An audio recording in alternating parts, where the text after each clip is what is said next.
ourselves. Some first responders are recommending that companies, large and small, be more prepared to handle traumatic situations. Shelby Danielson joins us live now with more details. Shelby. Run, hide, fight. That's what law enforcement says that you should do in the case of a workplace shooting. But as you said, first responders are saying there is more you can do to be prepared if this situation happens to your company or workplace. They are recommending that you take courses ahead of time. We know workplace shootings can happen anywhere, with the latest in Orlando, but we've had our fair share here on the First Coast too.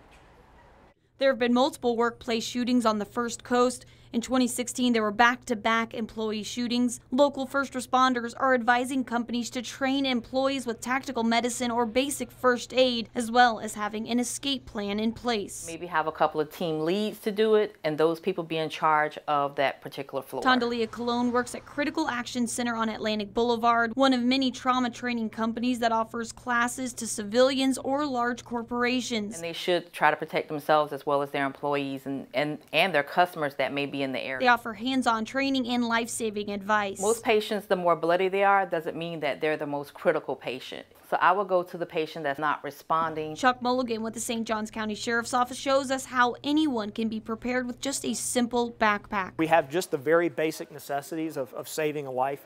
You have your CPR mask, obviously.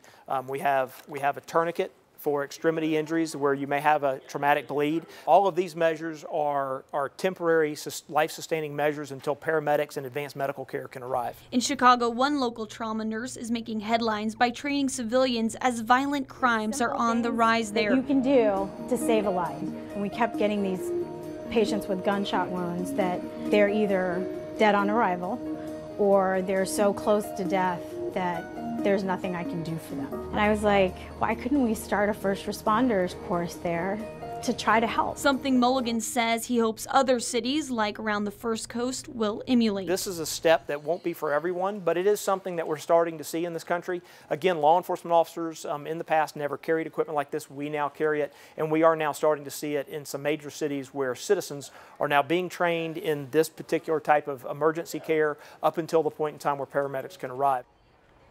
And Commander Mulligan says that anything in his bag is open to the public, those life-saving medical devices. He says any employee can have that in the workplace, and you can find more details about exactly what was in his bag on our website, firstcoastnews.com. Anthony? Full information there. Thank you, Shelby.